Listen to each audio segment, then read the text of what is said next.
परमेश्वर कितना दयालु है, कितना अनुग्रहकारी हमारा परमेश्वर है। हालेलुया।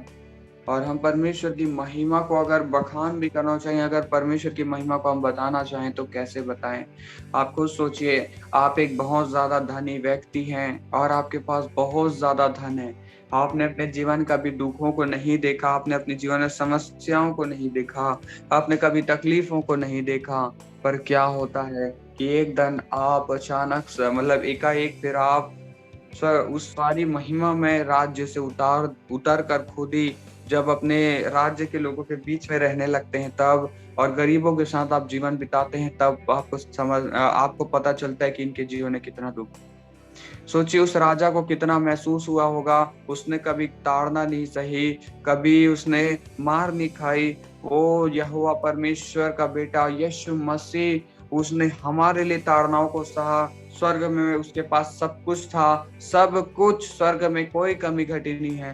पर फिर भी उसने कहा मैं पिता की महिमा के लिए अपने आप को कुर्बान करूंगा। आज आपको भी परमेश्वर कहता है तुम यीशु मसीह की समानता में बढ़ो। पर यीशु मसीह की समानता की क्या मतलब है? हालेलुया। अपनी परिस्थिति जिसमें आज आप सभी हो, सब चीज को छोड़ो और परमेश्वर कहता है सब कुछ मेरे लिए त्याग दो। मैंने तुम्हारे लिए स्वर्ग त्याग दिया और तुम्हारे लिए मैं जब आया तो परमेश्वर चाहता है कि आप भी सब कुछ त्यागो अपना। और सब कुछ का मतलब ये नहीं होता कि आप अपना धन सब कुछ त्याग दे। परमेश्वर चाहता है समर्पण। हालेलुया। आज तक जिन बातों को अपने अपना सिद्धांत बनाया, सभी बातों को त्याग कर परमेश्वर चाहता है आप उसमें मजबूत बने। परमेश्वर को कुछ नहीं चाहिए। परमेश्वर का वचन कहता है टूटा मन यहोवा के लिए योग्य बलिदान है। आमीन। और आप सभी उसके लिए योग्य बलिदान लेकर आइए। एक वचन पढ़ेंगे, यूहन्ना 3:16। जल्दी से पढ़ें।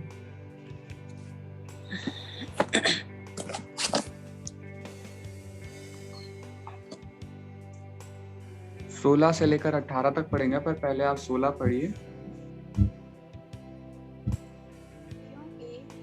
परमेश्वर ने जगत से प्रेम रखा कि उसने अपना इकलौता पुत्र दे दिया ताकि नाश करे वह नष्ट न परंतु अनंत जीवन पाए। हालेलुया। देखिए परमेश्वर कितना प्रेम के साथ भरा हुआ है। उसने क्या कहा, क्योंकि परमेश्वर ने जगत से ऐसा प्रेम रखा कि उसने अपना इकलौता पुत्र दे दिया। आप में से कितने ऐसे हैं कि आपका इकलौता पुत्र हो और अगर इस संसारिक दुनिया में आज लोगों को बचाने के लिए अपना जीवन चाहिए, कौन अपने बेटे को या अपनी इकलौती बेटी या जैसा भी आपका हो पुत्र या पुत्री आप देने को तैयार है। हम सभी कितना प्रेम करते हैं अपने बच्चों से। हालेलुया। संसार से बचा कर रखते हैं, सुरक्षित रखते हैं। पर उसने क्या किया, इस खतरनाक इस पापी दुनिया में उसे भेज दिया। वो जानता था परमेश्वर कि उसे लोग ग्रहण नहीं करेंगे, और जो उसे ग्रहण नहीं करेंगे उसे क्रूस पर चढ़ाएंगे, उसे कोड़े मारे जाएंगे, उसे कांटों का ताज पहनाया जाएगा। उस पिता को कितना दुख हुआ होगा।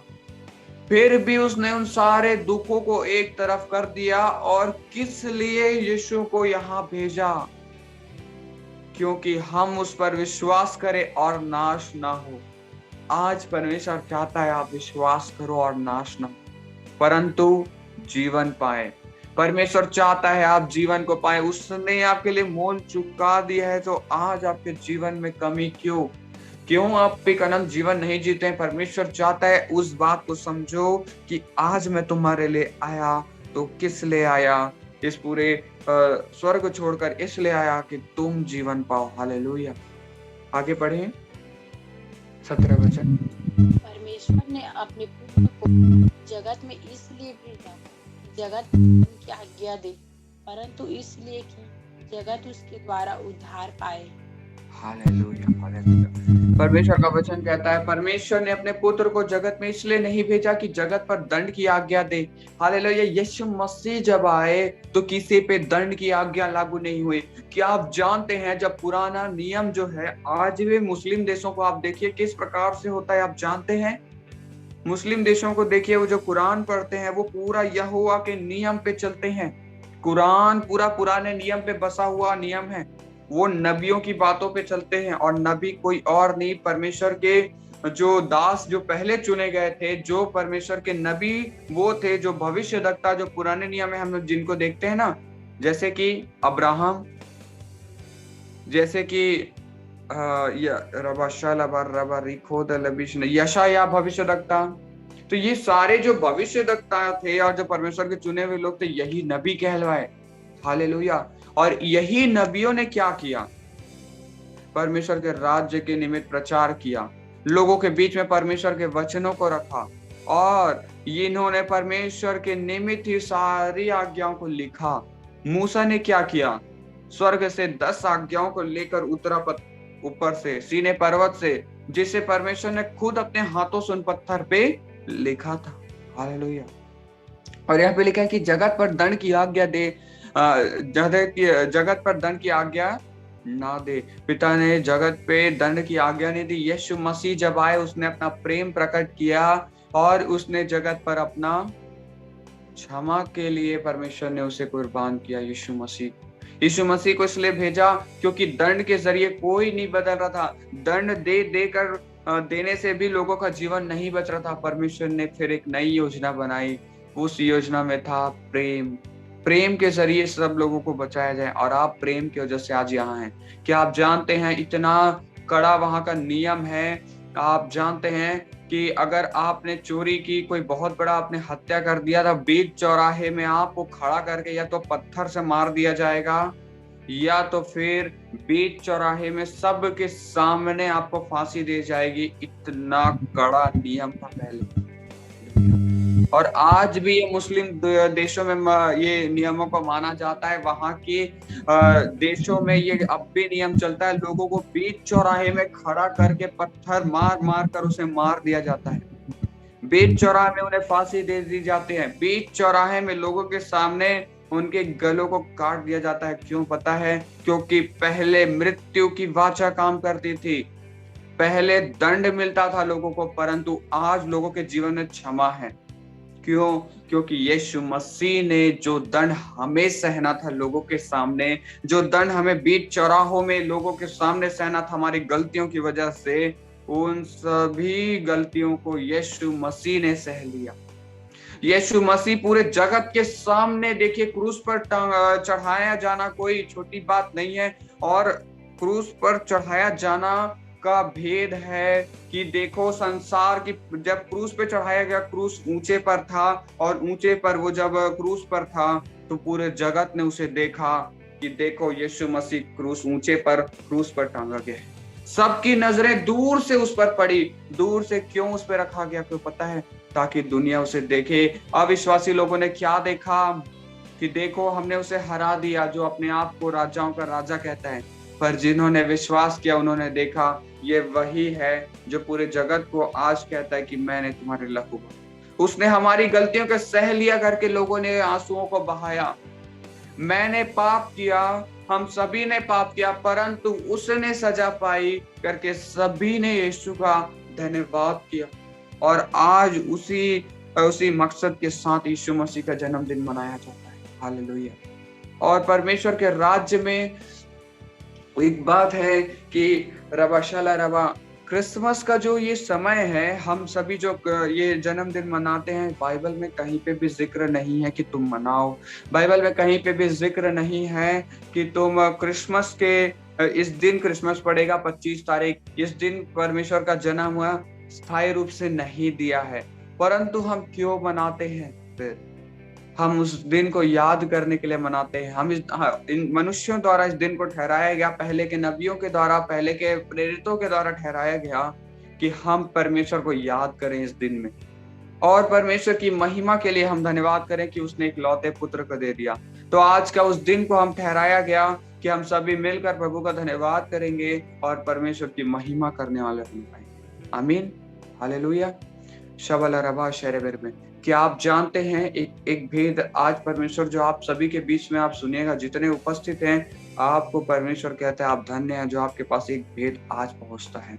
शबला रबा, आपको एक भेद मैं दिखाता हूं अभी। शबला रबा शेरेबर, सभी को मेरी स्क्रीन दिखाई दे रही है?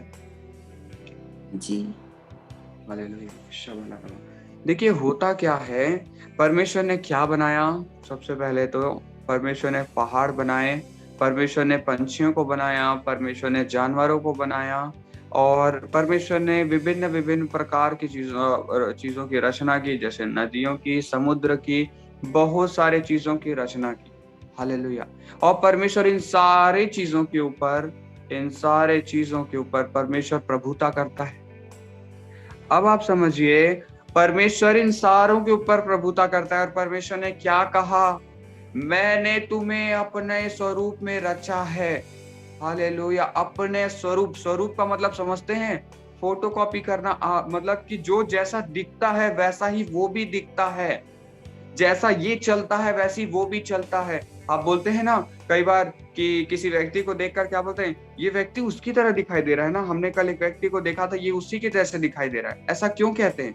या तो फिर आप इस प्रकार से समझ सकते हैं, शबल रहोर, या किसी सामान या किसी वस्तु को देखते हैं, दो वस्तु को, ये दोनों वस्तु एक जैसे दिखाई दे रहे हैं, आप ऐसा कहते हैं, मतलब एक स्वरूप में ये रचे गए हैं। ठीक उसी प्रकार ने परमेश्वर ने कहा, मैंने तुम्हें अपने स्वरूप में रचा है। हालेलुया।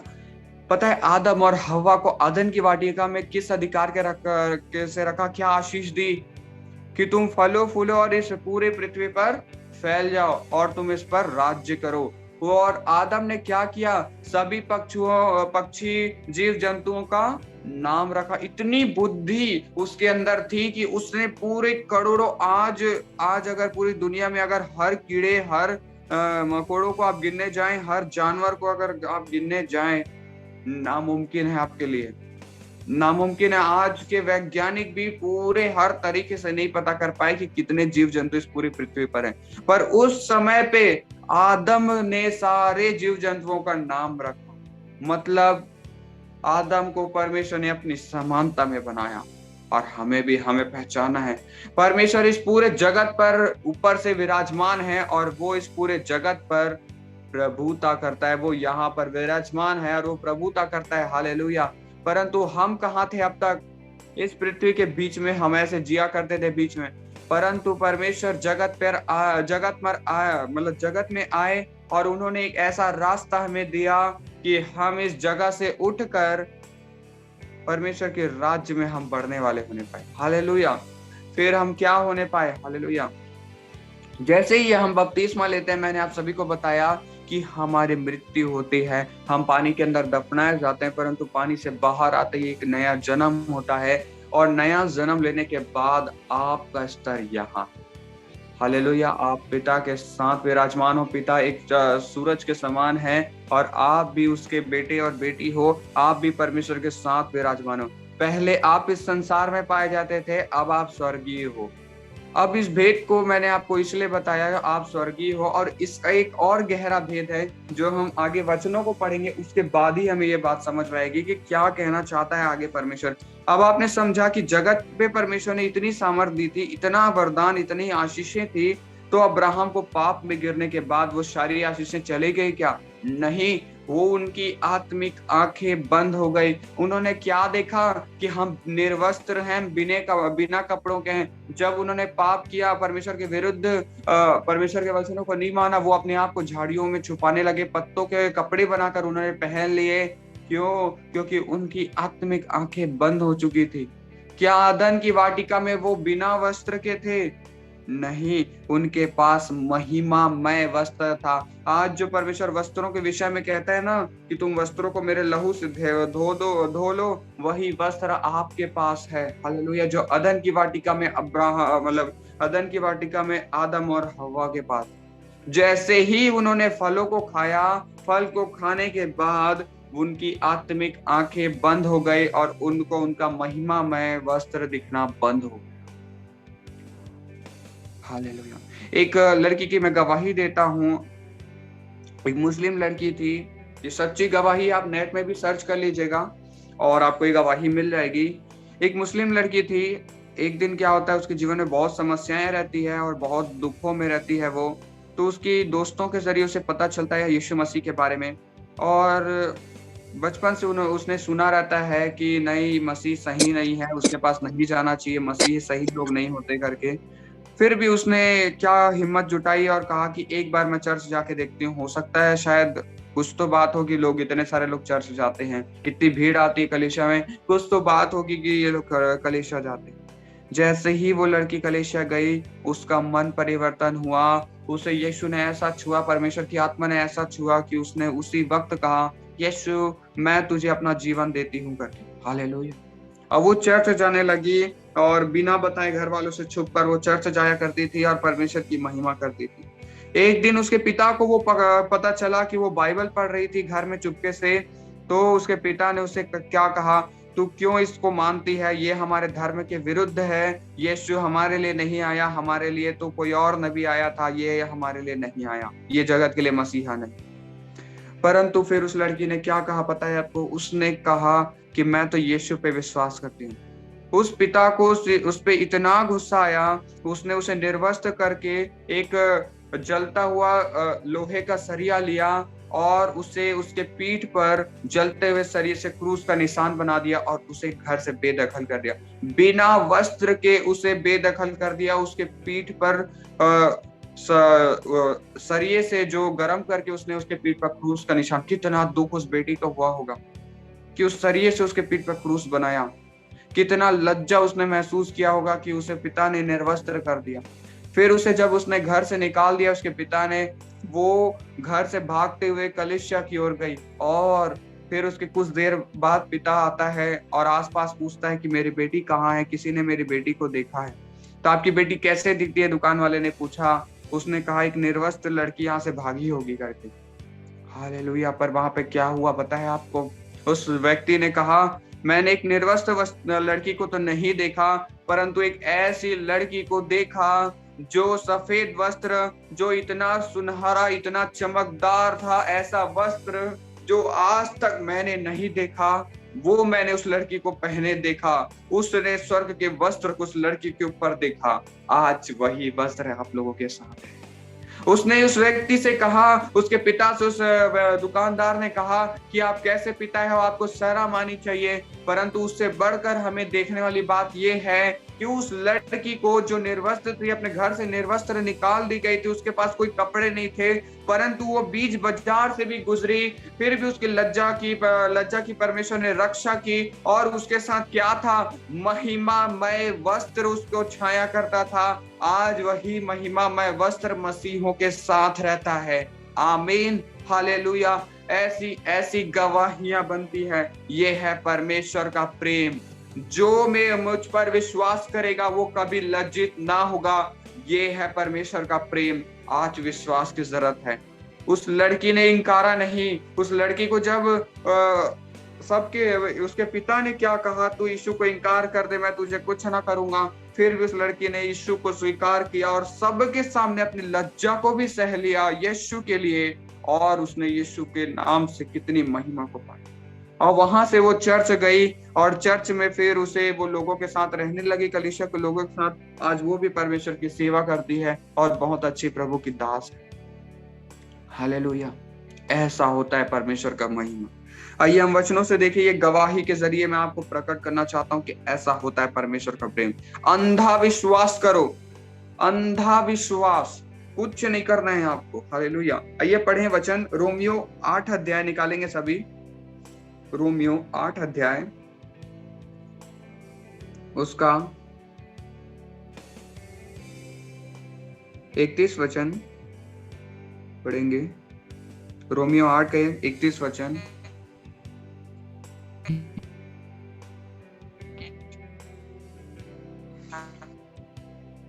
कोई जल्दी से पढ़ने में अगुवाई करेंगे। इस सृष्टि की आपकी विनाश के दासत्व से छुटकारा पाकर परमेश्वर की संतानों की महिमा की स्वतंत्रता प्राप्त। जी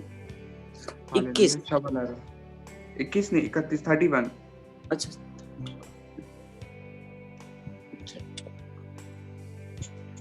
अतः हम इन बातों के विषय में क्या कहें? यदि परमेश्वर हमारी ओर है तो हमारा विरोधी कौन हो सकता है? हालेलुया, आमीन। अगर परमेश्वर हमारी ओर से है तो हमारा विरोधी कौन हो सकता है? आपका विरोधी कौन हो सकता है? परमेश्वर आपकी ओर से है। जब हम ऐसे देखते हैं, जब बच्चों में कोई या तो फिर कहीं लड़ाई या झगड़े हो जाते हैं, कोई बड़े व्यक्ति को वो बीच में लेकर आते हैं ताकि वो लड़ाई और झगड़ा सुलझ जाए, या तो अपना दबदबा दिखाने के लिए वो उस लड़ाई के बीच में कोई बड़े नेता या मंत्री को लेकर आ जाते हैं उस लड़ाई और झगड़े के बीच में, और उस बड़े व्यक्ति की वजह से वो पलड़ा उस व्यक्ति की ओर झुक जाता है। क्यों? क्योंकि वो व्यक्ति सामर्थ्य को रखा हुआ है। ठीक उसी प्रकार से यहोवा जब आपके संग और साथ है, यदि हमारी ओर है परमेश्वर हमारा, तो हमारा विरोधी कौन हो सकता है। इसलिए जब भी एक और गवाही मैं आपके सामने रखता हूँ, आज गवाहियों के जरिए परमेश्वर समझाने को कह रहे हैं। मैं एक बार प्रार्थना कर रहा था, और जैसे प्रार्थना रिक्वेस्ट आते हैं, आप ऐसा मत सोचिएगा कि ऐसा होता है करके, परंतु कई बार हम आत्माओं में चलते हैं, बहुत सारे भेदों को देखते हैं। और मैं एक बार प्रार्थना कर रहा था, अचानक से मैंने किसी के लिए प्रार्थनाएं की, और मेरे दाहिने पैर में बहुत ज्यादा दर्द होने लगा। मेरा पैर सीधा था, अकड़ गया था, इस तरीके से था। और फिर मैंने कुछ नहीं किया, सच बताऊं तो मैंने कुछ नहीं किया, ना मैंने प्रार्थना की, ना मैंने सोचा कि शैतान मेरे को डिस्टर्ब कर रहा है। एक बार भी मेरे मुंह से नहीं निकला कि शैतान डिस्टर्ब कर रहा है। मैंने कुछ नहीं किया, मैं लेट गया, प्रभु मुझे आराम देगा, मैं लेट गया। मैं उठा, मेरा पैर का अकड़न, पैर का दर्द कब गया मुझे पता नहीं चला। आज हमारे मुख से कैसा अंगीकार होता है, हर एक बात में हम शैतान को पुकारते हैं। जितना हमने पिता को नहीं पुकारा ना, उतना शैतान को आप पुकार देते। आप क्या कहते हो छोटी छोटी बात में? आज आपके हाथ में दर्द होगा, आप क्या कहोगे? अरे शैतान डिस्टर्बेंस ला रहा है, मेरे हाथों में दर्द लेकर आ रहा है। नहीं, ऐसा हर बार नहीं होता। शैतान को आप क्या बोल रहे हो? हाँ, तू ही मेरे को डिस्टर्ब कर रहा है बोल रहे हो। छोड़ दो उसे उसकी हाल पे, शैतान को उसके हाल पे छोड़ दो, उसकी युक्तियों को उसी के जगह पे छोड़ दो। क्यों? क्योंकि आज आपका परमेश्वर का वचन कहता है, यदि परमेश्वर हमारी ओर से है तो हमारा विरोधी कौन है। मानता हूं आज समस्याएं हैं, मानता हूं शैतान के युक्तियां आपके जीवन में कार्य कर रही थी, परंतु अब आप आजाद हुई। यीशु के लहू घोषणाएं करो रोज, मैं यीशु के लहू से आजाद हूं, यीशु के लहू से आजाद हूं। आपके यूं ही मैंने श्राप और बंधन नहीं तोड़वाए, आपने खुद अंगीकार किया, अपने श्रापों और बंधनों को तोड़वाया है मैंने। और परमेश्वर ने जब इस बात की अगुवाई की, आप सभी आजाद हैं। शैतान की कोई भी युक्ति आप पे हावी नहीं हो सकती। अगर शैतान कार्य भी कर रहा होगा तो भी अपने मुख से ना कहें कि शैतान मेरे जीवन में काम कर रहा है। उल्टा उसे खंडित करने के लिए आप कहें, पिता परमेश्वर, अगर आप प्रार्थना करते हैं तो इस प्रकार से कहें, पिता परमेश्वर, अगर कोई दुष्ट की शक्ति मेरे जीवन में कार्य कर रही होगी, अगर कहा मैंने कार्य कर रही है करके मैंने घोषणा नहीं किया, अगर कार्य कर रही होगी तो यीशु के नाम से उसे खंडित कर दे। और अगर कहने का मतलब क्या होता है, स्पष्ट रूप से हम नहीं कह सकते कि कार्य कर रही है, मतलब पूरा विश्वास नहीं है मेरे को वो काम कर रही है। आपके अंदर यही बात होनी चाहिए, आपके अंदर ये विश्वास होना चाहिए कि शैतान शायद ही काम कर रहा, ये ऐसे ही हो रहा होगा, ये ऐसे चला जाएगा अभी कुछ देर में तक। ये विश्वास आपके अंदर होना चाहिए। और परमेश्वर जब आपके साथ है, आपका विरोधी कोई नहीं हो सकता। आगे 32 वचन पढ़ें।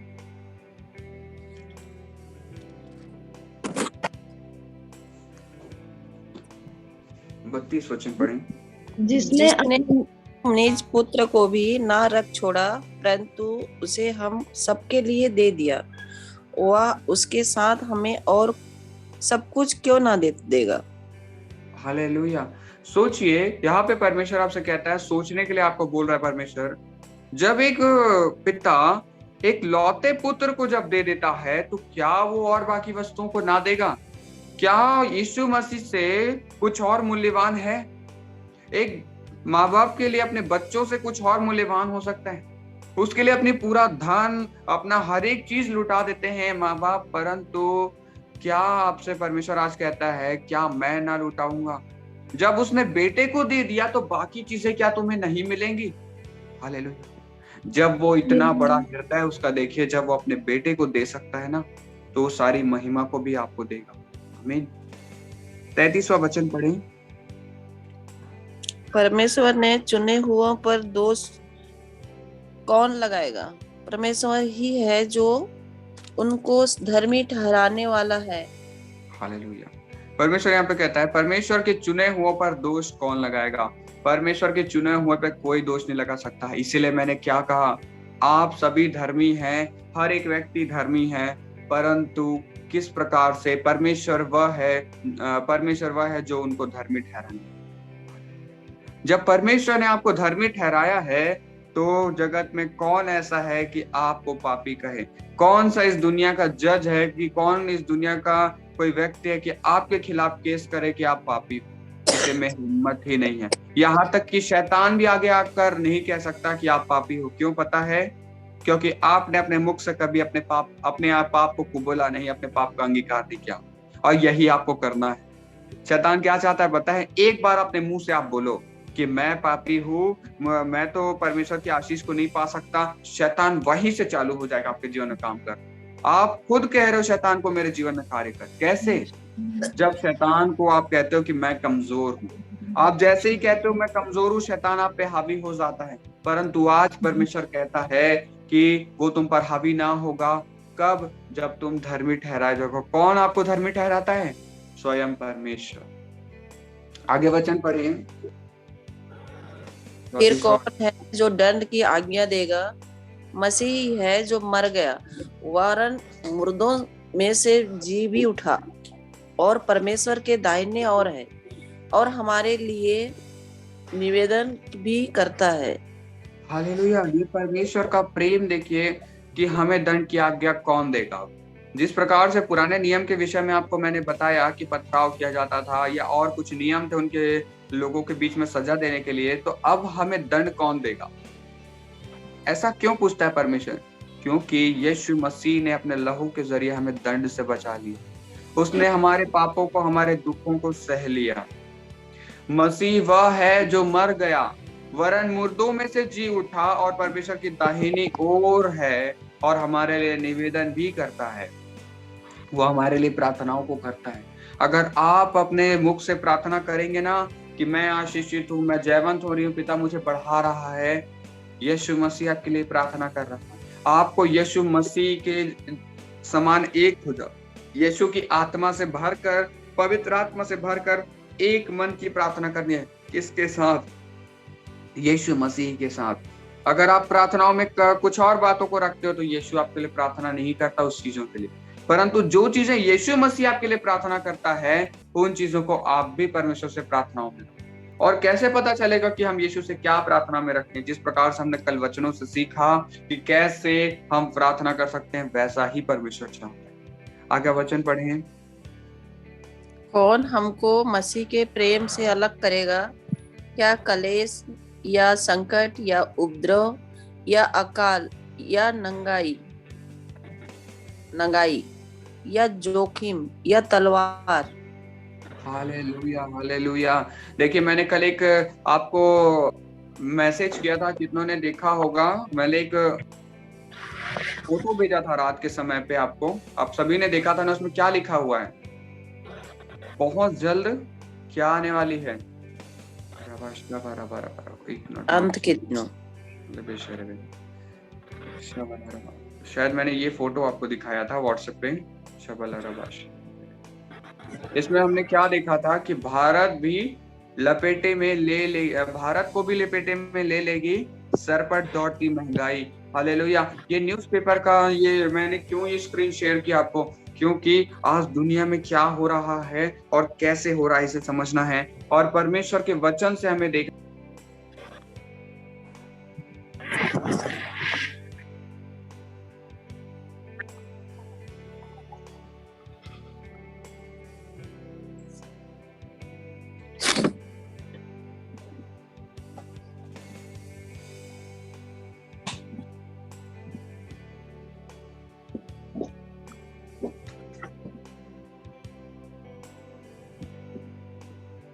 हालेलुया। मेरी वॉइस आ रही है?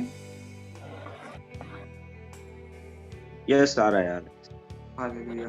हमने वचनों से अभी देखा, एक बार फिर से आप जैसे 35वां वचन को हम जैसे देखते हैं, हम धीरे धीरे पढ़ेंगे। पहले हमें यहाँ लिखा है कौन हमें मसीही के प्रेम से अलग कर सकता है? आपको परमेश्वर के प्रेम से कोई अलग नहीं कर सकता। हालेलुया। हमें मसीही के प्रेम से कोई अलग नहीं कर सकता। आमीन। हालेलुया। और जब हम इस वचन को पढ़ते हैं तो क्या बताना चाहता है हमें परमेश्वर? किन किन परिस्थितियों में भी आपको मतलब परमेश्वर को दंडवत करना है और दृढ़ता से खड़ा रहना है। कलेश आ जाए, संकट आ जाए, उपद्रव आ जाए, कोई कोई बड़ा अकाल आ जाए, नंगाई आ जाए, कोई जोखिम आ जाए, या कोई तलवार का मतलब आज लोग तलवार लेकर पास्टरों को मार रहे हैं, लोगों को मार रहे हैं, कलीसियाओं में घुसकर लोगों की हत्या कर दी जा रही है, परंतु वो लोग परमेश्वर में बने हुए हैं, इसलिए वो स्वर्ग के राज्य को देखेंगे। हमें परमेश्वर के प्रेम से कोई अलग नहीं कर सकता। शरीर नाशवान है परंतु आत्मा नश्वर है, और हमें परमेश्वर आत्मा को बचाना चाहता है, क्योंकि शरीर में कोई गुण नहीं है, शरीर में कोई गुण नहीं है, आत्मा में गुण है। हालेलुया। और परमेश्वर आपको बचाना चाहता है। अभी अकाल के विषय में मैंने अभी आप देखिएगा, आप सभी नेट चलाते हैं, यूट्यूब में देखिएगा, नदियां सूख रही है। कुछ देश का हाल ये है कि वो नदी इतनी सूख गई है कि वो नदी को खोद कर रेत को पानी निकाल रहे हैं, पीने के लिए पानी नहीं है, मुश्किल से तो वो खोद के पानी निकाल रहे हैं। अब वो खेती किसानी कैसे करेंगे? उनकी खेती किसानी बंद हो चुकी है, उनके देश में अकाल आ चुका है, और अब तक जितना बड़ा अकाल नहीं आया उससे बड़ा, आज तक मनुष्य जाति ने जितना बड़ा अकाल नहीं देखा उतना बड़ा अकाल आने वाला है, ये लोगों ने खुद कहा है। और परमेश्वर जल्दी ही आने वाला है, इस बात के चिन्ह हम देख पा रहे हैं। आगे पढ़ें, जैसा लिखा है, कहाँ लिखा है उसे पढ़ें जल्दी से। जैसा लिखा है, 25वां वचन पढ़ें।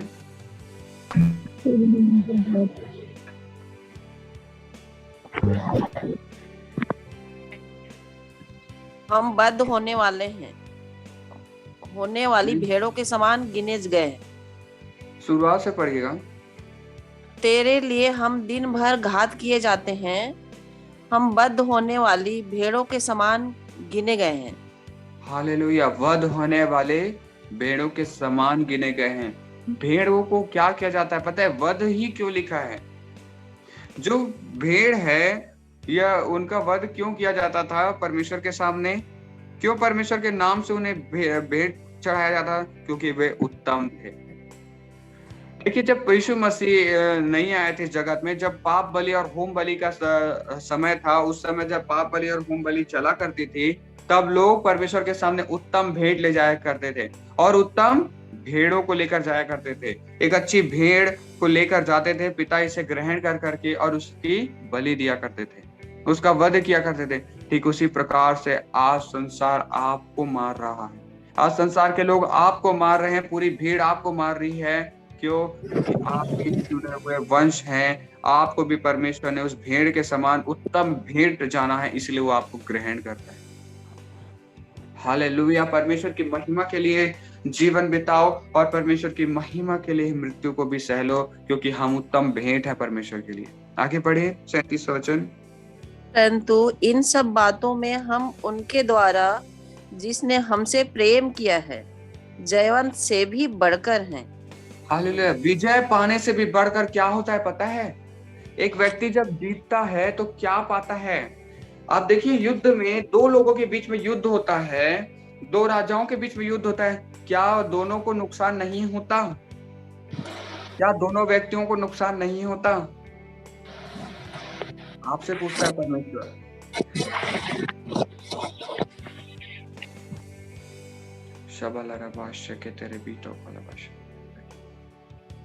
परमेश्वर आप सभी से पूछता है कि युद्ध में, जब युद्ध हो रहा है और उसमें दो राजाओं के बीच में युद्ध होता है, तो क्या दोनों को हानि उठानी पड़ती है?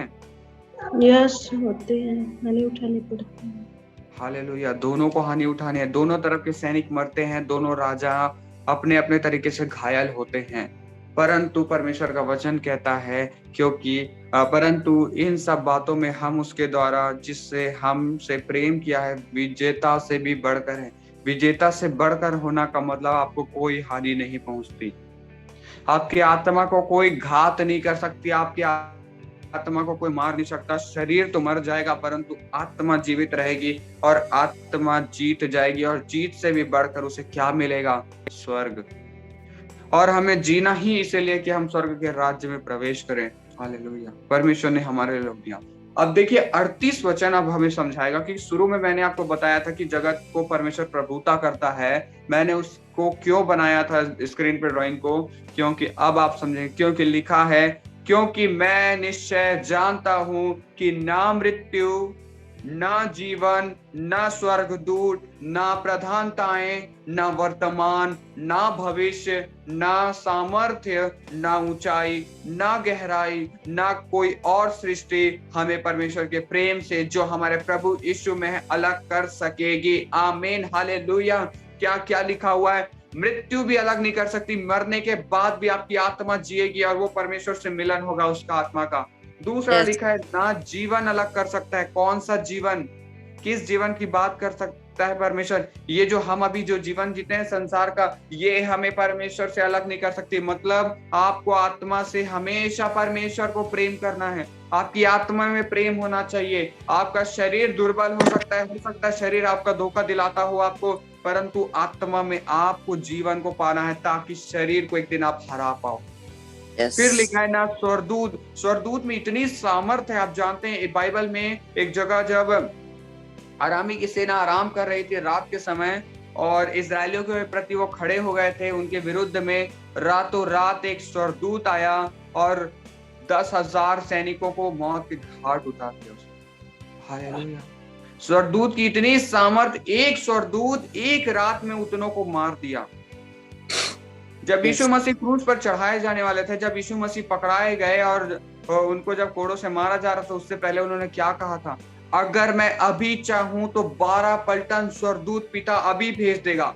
अब सोचिए, एक स्वर्गदूत में इतनी सामर्थ, जब 12 पलटन क्यों कहा उसने पता है? पूरी पृथ्वी के लोगों को उन्होंने गिन लिया था। पूरी पृथ्वी जितने लोग थे ना, उनको मारने के लिए 12 पलटन, क्या 12 पलटन काफी थी। एक चुटकी बजाते स्वर्गदूत उतरते और एक चुटकी बजाते पूरा पृथ्वी पे सारे मनुष्य की मृत्यु हो जाती। मतलब एक बार परमेश्वर कहता 12 पलटन स्वर्गदूत उतर के काम को करते। हालेलुया। तो स्वर्गदूत भी हावी नहीं हो सकते, इतना सामर्थ मसीहों के अंदर है। सोचिए, इतना सामर्थी स्वर्गदूत जो बिजली की रफ्तार से चलते हैं, परमेश्वर के निकट रहते हैं। हम परमेश्वर से अभी दूर हैं, मतलब कि ऐसे देखने में दूर हैं, पर हम परमेश्वर के निकट हैं आत्मा में, फिर भी उसके आसपास होते हुए भी उनमें इतनी सामर्थ नहीं हमारे जितनी। ना प्रधानताएं कौन है? आज आप प्रभुता करने वाला कौन है? शैतान प्रधान बन के बैठा है पूरे जगत का। शैतान आज प्रधान बन के बैठा है और परमेश्वर कहता है वो भी आपको परमेश्वर के प्रेम से अलग नहीं कर सकता। आप लोग कहते हो मैं प्रार्थना नहीं कर पा रहा हूँ, मैं नहीं कर पा रही हूँ, आपका मन विचलित हो जाता है। क्यों? आप सोचना बंद करो, परमेश्वर से पूछो, पिता मुझे भजन संहिता का कुछ वचन दे कि मैं उससे गीतों को गाऊं। परमेश्वर मुझे कुछ ऐसे गीत बता जिसको मैं गाकर आनंदित हूँ और मेरा मन पिता विचलित ना हो। कभी आपने मांगा? नहीं। आपको मांगना है कि प्रधानताएं भी झुके। परमेश्वर ने आपको इतना बनाया है, इतना सामर्थ्य बनाया है।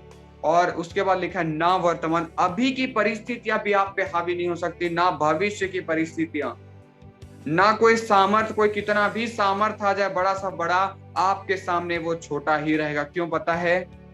क्योंकि आपका पिता पूरे जगत का राजा है और यीशु मसीह जब राजाओं का राजा है, आप राजाओं के राजा की बेटी और बेटे हैं, और एक राजा के बेटे को कोई छू नहीं सकता।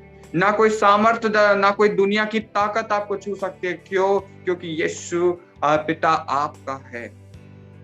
ना ऊंचाई, कोई भी ऊंचाई, कितना भी ऊंचा कोई व्यक्ति हो, कोई भी ऊंची प्रधानता है, कितनी भी ऊंची, कोई बोलते हैं ना हम ये बहुत बड़ी दुष्ट आत्मा है, कोई नहीं है, वो आपके सामने तुच्छ ही रहेगी। क्यों पता है? क्योंकि आपको परमेश्वर ने प्रभुता करने के लिए बनाया है। दूसरा लिखा है, फिर आगे लिखा है ना गहराई में बसे हुए जीवों के विषय में भी कहता है। परमेश्वर कहता है गहराई का मतलब होता है श्रापित जीव भी होते हैं उनमें। ऊंचाई के जरिए एक भेद परमेश्वर यहाँ पे खोलना चाहता है कि कुछ स्वर्गदूत हैं जो स्वर्ग से गिराए गए, और गहराई के विषय में परमेश्वर कहता है कुछ स्वर्गदूत ऐसे हैं जिनको जंजीरों में बांधा गया है। ना गहराई आप पे प्रभुता करेगी, ना कोई और सृष्टि, मतलब ना कोई जानवर, ना कोई पशु जिन्हें रचा गया है वो आप पे प्रभुता करेगा। हमें परमेश्वर के प्रेम से जो हमारे प्रभु यीशु मसीह में है अलग कर सकेगी। मतलब हमें कोई भी अलग नहीं कर सकता। दुनिया की ऐसी कोई ताकत नहीं बनी जो हमें मसीह के प्रेम से अलग कर सके। दुनिया में कोई ऐसी ताकत ही नहीं है कि वो आपको परमेश्वर के प्रेम से अलग कर सके। अब आपको समझ में आएगा कि मैंने ये चित्र जो बनाया था पहले, कि मैंने आपसे कहा था शबल रबा शेखे तेरे वे ये रबा चंद्र, ये पूरी पृथ्वी है, इसमें पहाड़ हैं, इसमें पक्षियां हैं और इस पहाड़ के ऊपर परमेश्वर प्रभुता करता है। परमेश्वर का प्रेम यहाँ है, सबसे ऊंचे स्वर्ग पे परमेश्वर है। अब जब इस जगत में आप नीचे पे विराजमान थे तब तो आपके पास इतनी सामर्थ्य नहीं थी, पर जैसे ही परमेश्वर ने आपको यहाँ से उठाकर ऊपर की ओर लेके गए, आप पृथ्वी से ऊपर की ओर आए, आपको परमेश्वर ने शबल रबा शेखे तेरे बेशरबल रबा, आपको स्वर्गीय बनाया है परमेश्वर ने। और अब आप किसके ऊपर पाए जाते हो? देखो, परमेश्वर अपना पांव पृथ्वी के ऊपर धरता है। पृथ्वी परमेश्वर की पांव की चौकी है। भजन संहिता में लिखा हुआ है पृथ्वी परमेश्वर के पांव की चौकी है और परमेश्वर यहाँ से ऊंचे से निहारता है। अब आप जब ऊंचे पे हो तो आप संसार को निहारते हो। अब आप पांव धरते हो जगत के ऊपर। जगत आपके ऊपर पांव नहीं धरेगा। अब तक आप जगत में थे, आप यहाँ थे, तब तक जगत आप पे प्रभुता करता था, परंतु अब आप जगत से बाहर आ चुके हो, आप स्वर्गीय हो।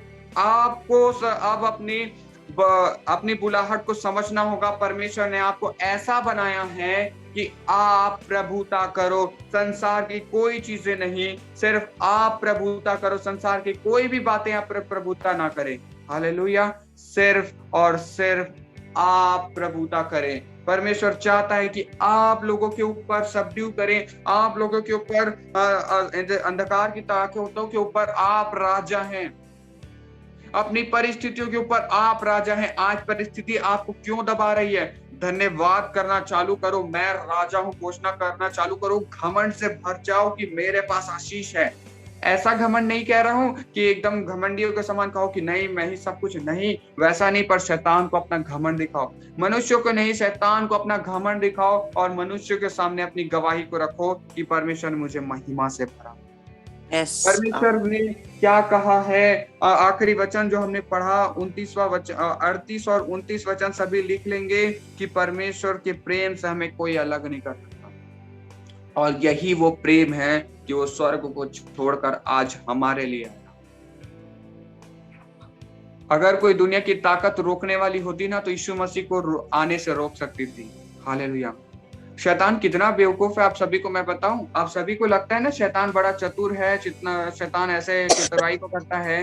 हाँ, शैतान चतुर हो सकता है थोड़ी बातों में, पर वो भविष्य के बातों को नहीं देख सकता। शैतान जब यीशु मसीह को सताया जा रहा था ना तो शैतान बड़ा आनंदित हो रहा था। अरे ये तो मसीहा इन लोगों को बचाने आया था, ये तो गया, ये गया, इसकी मृत्यु हो गई, अब कौन बचाएगा इन्हें? अब मैं पूरे संसार में राज्य करूंगा। हालेलुया।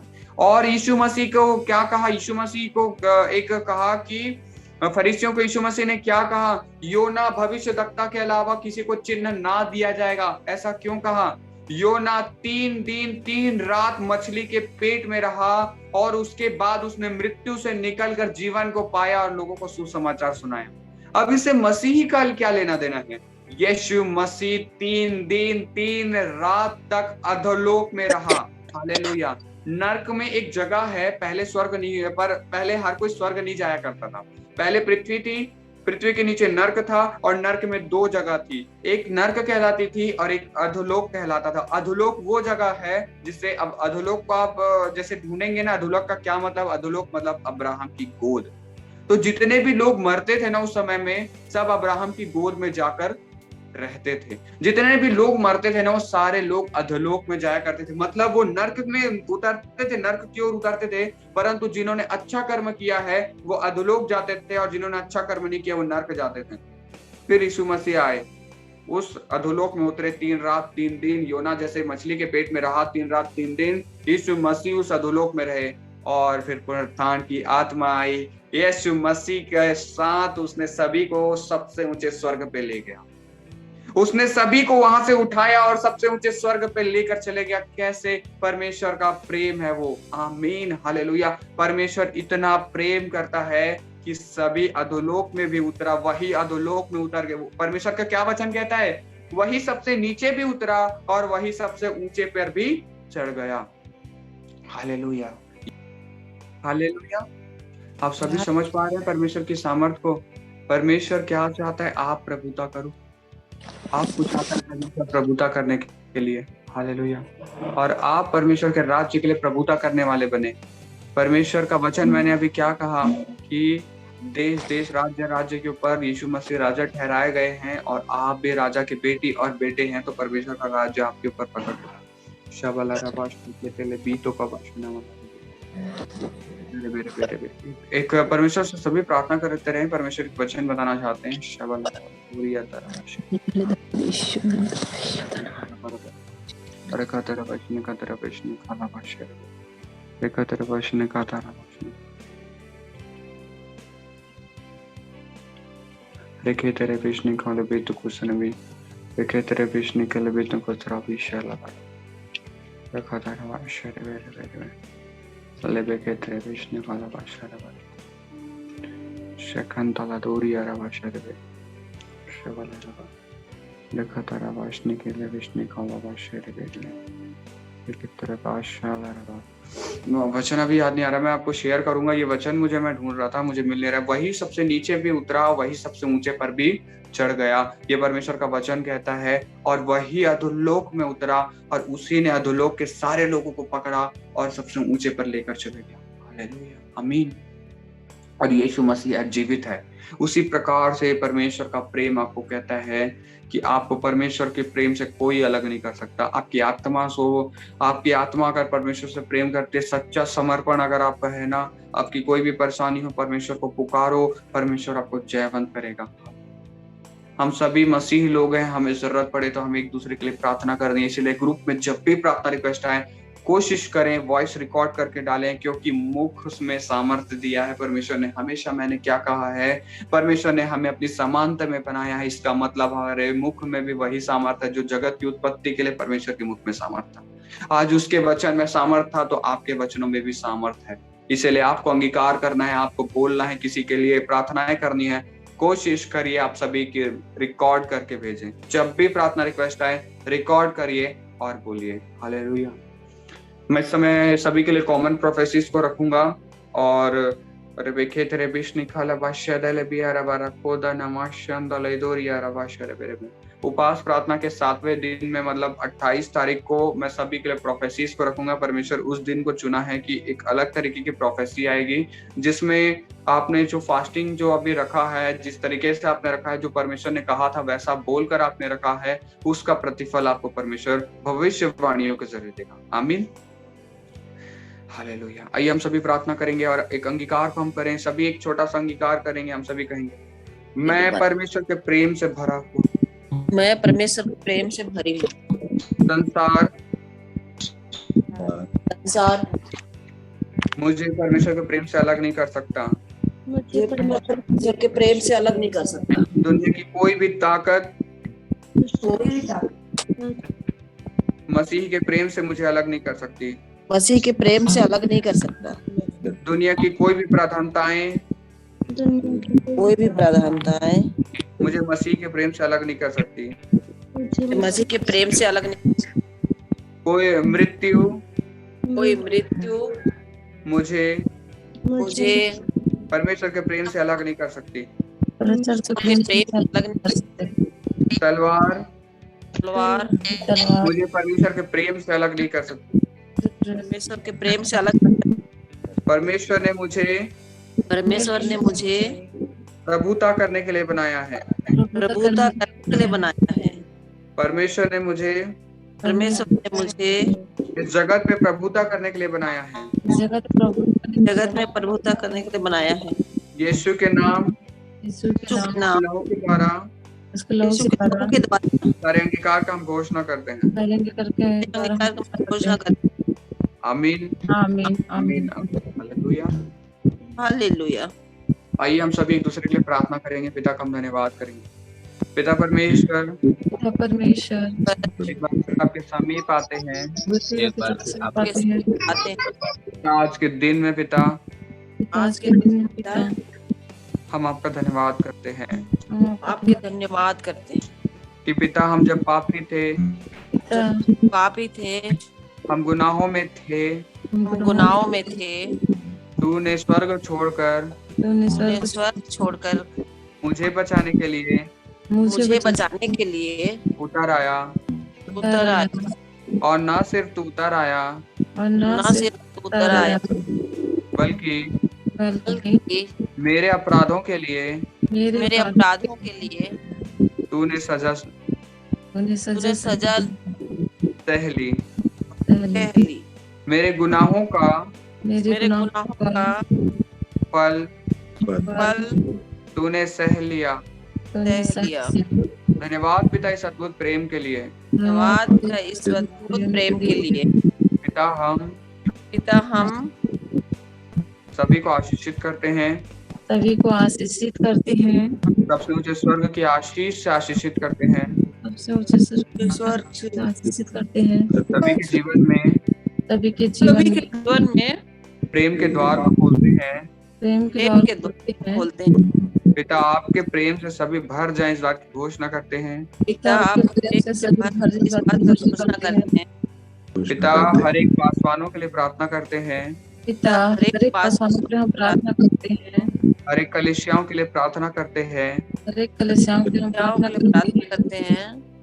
हर एक मसीहों के लिए प्रार्थना करते हैं। मसीहों के लिए प्रार्थना करते हैं। सभी आपके प्रेम से आज भर जाएं पिता। सभी आप प्रेम से भर जाएं पिता। सभी के हृदय और मन को बदलिए पिता। सभी के हृदय और मन को बदलिए पिता। कि सभी आपके प्रेम को प्रकट करें। कि सभी आपके प्रेम को प्रकट करें। और संसार के लोग आपकी सच्चाई को जानने वाले होने पाए। आपकी सच्चाई को जानने वाले हो पाए। जो सामर्थ आपने सभी को दिया है, जो सामर्थ आपने सभी को दिया है, उस सामर्थ को हर कोई समझने वाला होने पाए। सामर्थ हर कोई समझने वाले होने पाए। पिता हम देश के लिए प्रार्थना करते हैं। हम देश के लिए प्रार्थना करते हैं। राज्य के लिए प्रार्थना करते हैं। राज्य के लिए प्रार्थना करते हैं। और सारे अधिकारियों के लिए प्रार्थना करते हैं। और सारे अधिकारियों के लिए प्रार्थना करते हैं। उनके मनों में, सोचों में, विचारों में प्रेम की घोषणा करते हैं। यीशु मसीह आपके प्रेम की घोषणा करते हैं। सभी आपकी ओर फिरें। पिता। और ये भारत देश आपका समर्पित देश बने। पिता ये राज्य पूरा भारत यहोवा का कहलाए। सारी बीमारों के लिए प्रार्थना करते हैं। हम सारी बीमारियों के लिए प्रार्थना करते हैं। यीशु के नाम से खंडित करते हैं सारी बीमारियों को, समस्याओं को। यीशु के नाम से खंडित करते हैं सारी बीमारियों को, सारी समस्याओं को। आपके प्रेम से सभी भले चंगे हैं।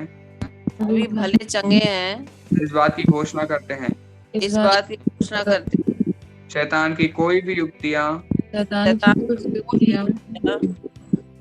किसी के भी जीवन में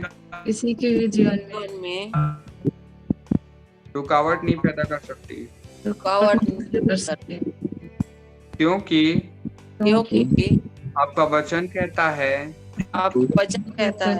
कोई भी प्रधानताएं हमें परमेश्वर के प्रेम से अलग नहीं कर सकता। हाँ पिता, शैतान की कोई भी युक्तियां हम पर सफल ना होगी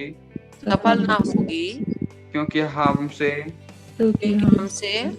आप प्रेम करते हैं। और हम आपसे प्रेम करते हैं। पिता जिनको हर एक के नौकरी को आशीषित करते हैं। हर एक के व्यापार को आशीषित करते हैं। हर एक के घरानों को आशीषित करते हैं। हर एक के खेतों को आशीषित करते हैं। सभी में सबसे ऊंचे स्वर्ग के परिपूर्णता को ढेलते हैं।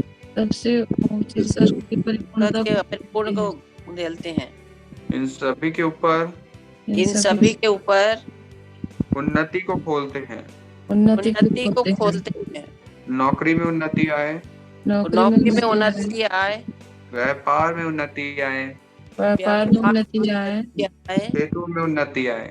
खेतों में उन्नति आए। का पिता सारी बातों में महिमा आदर आपको देते हैं सारी बातों में सारी बातों आपको देते हैं को देते हैं कि आपने हमारे लिए स्वर्ग छोड़कर आए कि आप सब कुछ छोड़कर आए और हमारे दुखों को सहा। और हमारे दुखों को सहा। हाँ खुदा परमेश्वर, हाँ खुदा परमेश्वर, हम सभी तेरे प्रेम में चलने वाले बने हम सभी तेरे प्रेम में चलने वाले बने और तेरे रास्तों पर चले। और तेरे रास्तों पर चले। तेरे रास्तों पर चले।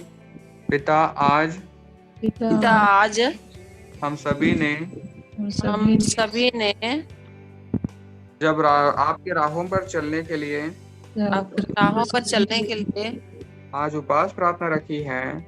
आज उपवास प्रार्थना रखी है। हाँ खुदा, हाँ खुदा, हाँ खुदा, प्रतिफल हमें अब आपके अनुग्रह और आपके अभिषेक के साथ मिले। आप अभिषेक के साथ मिले। पिता पिता को आशीषित करते हैं, मैं सभी को आशीषित करते हैं। पिता बच्चों को आशीषित करते हैं, पिता बच्चों को आशीषित करते हैं। पिता वो पढ़ाई लिखाई को आशीषित करते हैं, उनकी पढ़ाई लिखाई को आशीषित करते हैं।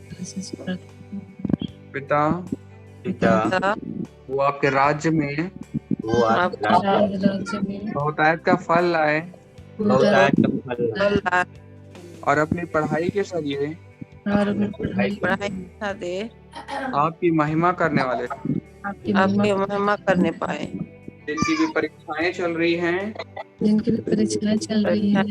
मैं वो सफल हूँ पिता, मैं वो सफल हूँ पिता, और उसमें जयवंत हो और मैं उसमें जयवंत हूँ और बहुत ही उत्तम फल लेकर आए। पिता परमेश्वर, धन्यवाद आपने प्रार्थना को सुना है, आपने प्रार्थना को सुना है, दया से ग्रहण किया और प्रार्थनाओं को सुनकर आपने बीमारों को चंगा किया है, आपने बीमारों को चंगा किया है, सभी को आशीषित किया है, सभी को आशीषित किया है, उनके खतों को आपने आशीषित किया है, खतों को आपने आशीषित किया है। हम धन्यवाद करते हैं। धन्यवाद पिता, आपका वचन कहता है, आपका वचन कहता है, जो कुछ तुम प्रार्थनाओं में मांगो, जो कुछ तुम प्रार्थना में मांगो, तो प्रतीति कर लो कि तुम्हारे लिए हो गया। तुम्हारे लिए हो गया। हाँ पिता, हम प्रतीति करते हैं, पिता हम प्रतीति करते हैं कि हमारे लिए सारी बातें पूरी हो गई है, सारी बातें पूरी हो गई है, जो हमने प्रार्थनाओं में मांगा है। प्रार्थना में मांगा। पिता आपका वचन कहता है, वचन कहता है, जो कुछ तुम मेरे नाम से मेरे नाम से मांगोगे, वह सब तुम्हें मिलेगा। मिलेगा। धन्यवाद के साथ सारी प्रार्थना, सारी विनती यीशु नाम में हम मांगते हैं। आमीन आमीन आमीन आमीन आमीन आमीन। हालेलुया। आप सभी को जय मसीह। आप सभी को परमेश्वर बहुत की आशीष दे। आप सभी को बहुत बहुत बधाई। सभी को मैरी क्रिसमस। परमेश्वर सभी को आज के दिन में बहुत से बढ़ाए।